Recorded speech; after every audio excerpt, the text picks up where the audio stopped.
Thank you very much, Joseph. First of all, congratulations, Joseph, on 20 years.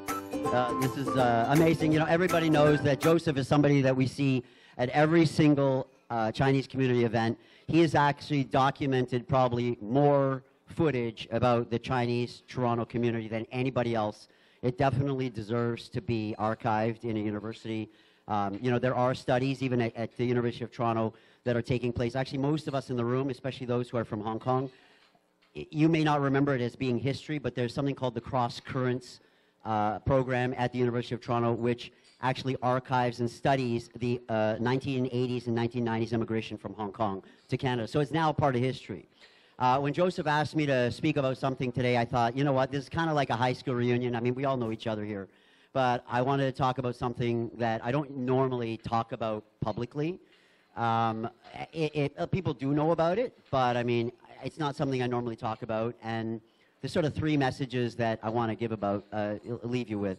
So in 1979, my family took me, I was 10 years old, my family took me on a trip to China to visit our Hengha. And when I was in China, I got very sick. I got a strep throat.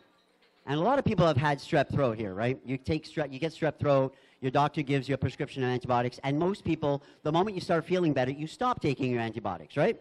And you never finish the entire prescription. Well, that's what happened when I was 10. And within 10 months, my kidneys stopped working.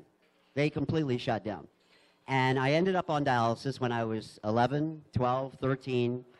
And I had my first kidney transplant at the Hospital for Sick Kids. So for those of you who know me as being sort of the sick kids guy, I sat on the board for 9 years because I wanted to give back. That's where I got my first kidney transplant in 1984. And it lasted until I was 21.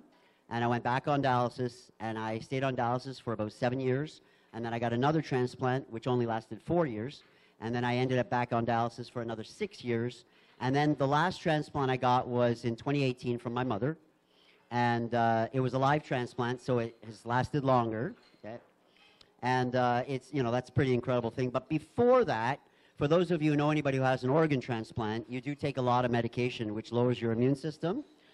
So what happens is, I did get cancer. I got head and neck cancer about when I was in my early 30s.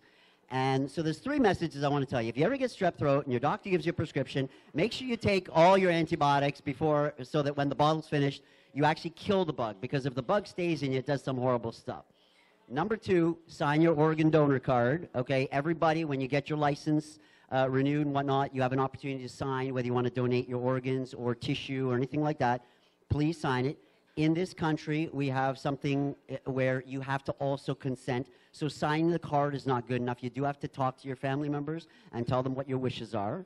And number three, if you are very unfortunate to ever hear that you have cancer, let me tell you, the treatment we have is wonderful here. I missed maybe 5 days of work.